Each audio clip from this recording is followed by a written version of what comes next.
آباد مرکزی انجمن تاجران کے عہدیداران کی حلف برداری کی تقریب کا انعقاد نجی بندن میرج ہال میں کیا گیا۔ تقریب حلف برداری میں مرکزی انجمن تاجران کے ضلعی جنرل سیکرٹری سہیل خان نے 9 منتخب عہدیداران سے حلف لیا۔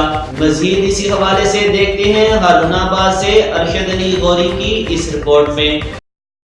تاجر کسی بھی ملک کی معیشت میں ریڑھ کی ہڈی کی حیثیت رکھتے ہیں۔ تاجران کے مسائل کے حل کے لیے تاجر تنظیم بھی اتنی ہی ضروری ہے جتنا ملک کے لیے تاجران۔ ہارون آباد میں اسی سلسلے میں گزشتہ شب مرکزی انجمن تاجران کے 9 منتخب عہدیداران کی تقریب حلف برداری نجی میرج ہال میں منعقد ہوئی، جس میں بہاول نگر کے ضلعی جنرل سیکرٹری مرکزی انجمن تاجران سہیل خان نے عہدیداران سے حلف لیا۔ 9 منتخب صدر راجہ آصف جنجوعہ، جنرل سیکرٹری ملک ریاض احمد خلجی، آفس سیکرٹری ارشد علی غوری، سیکرٹری انفارمیشن ملک محمد افضل انجم، شاد محمود رحمانی، نائب صدر حاجی یاسین عباسی، حاجی مقصود، مرزا امین مغل سمیت دیگر عہدیداران نے اپنے اپنے عہدوں کا حلف اٹھایا۔ تقریب میں D S P Farooq Ahmed Kamiana, S H O city Sajjad Sandhu, S H O Saddar Afzal Khokhar سمیت شہر کے تمام تاجران اور معززین نے شرکت کی۔